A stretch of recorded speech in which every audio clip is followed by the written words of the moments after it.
அண்ணா பல்கலைக்கழக மாணவி பாலியல் விவகாரத்தில் சிறப்பு புலனாய்வு குழுவினர் முறையாக விசாரணை நடத்தவில்லை என்றால் ஞானசேகர் யார் யாரிடம் பேசினார் என்ற விவரங்களை வெளியிடுவேன் என பாஜக மாநில தலைவர் அண்ணாமலை தெரிவித்துள்ளார். மதுரை மாவட்டம் வல்லாளப்பட்டியில் நடைபெற்ற நிகழ்ச்சி ஒன்றில் கலந்து கொண்ட பாஜக மாநில தலைவர் அண்ணாமலை செய்தியாளர்களுக்கு பேட்டியளித்தார்.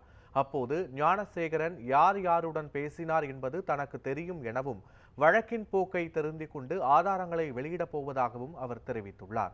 அண்ணா பல்கலைக்கழக மாணவி விவகாரத்தில் ஏன் வேகம் காட்டவில்லை எனவும் திமுகவில் இருந்து ஞானசேகரனை ஏன் நீக்கவில்லை எனவும் அண்ணாமலை கேள்வி எழுப்பியுள்ளார். இவங்க முதல்ல யார் இந்த சாரை கண்டுபிடியா? சாரை கண்டுபிடின்னு சொன்னா பத்திரிகையாளரை போய் கூப்பிட்டுருக்காங்க. 4, 5, 6 பேர்த்தையே கூப்பிட்டுருக்காங்க. பத்திரிகை நண்பர்கள் 4 பேரோ 5 பேரோ கூப்பிட்டுருக்காங்க. இன்னைக்கு மக்கள் கேட்குதுன்னா அதிரடியா சொல்றேன்னா, ஞானசேகரனுடைய கால் டீடைல் ரெக்கார்டு எங்கிட்ட இருக்குண்ணா, நான் வெளியிடாம இருக்கேன்.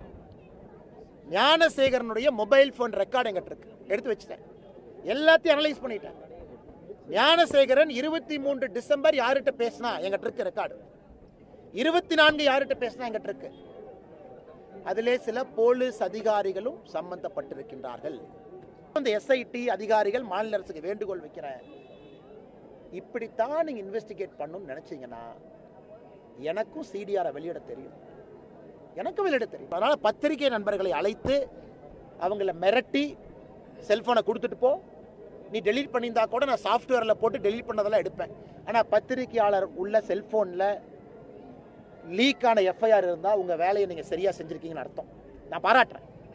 ஒரு பத்திரிகையாளர் செல்ஃபோனில் நாளைக்கு எஸ்ஐடி வந்து இல்லை லீக்கான செல்ஃபோனை நான் கண்டுபிடிச்சிட்டேன்னா தயவு செஞ்சு முதலமைச்சர் அவர்களே அந்த பத்திரிகை நண்பரை அழைச்சி ஒரு பாராட்டு பத்திரம் கொடுங்க.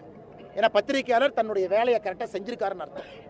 அதனால் இந்த விஷயத்தில் பத்திரிகையாளர்களோடு முழுமையாக நாங்கள் இருக்கின்றோம்.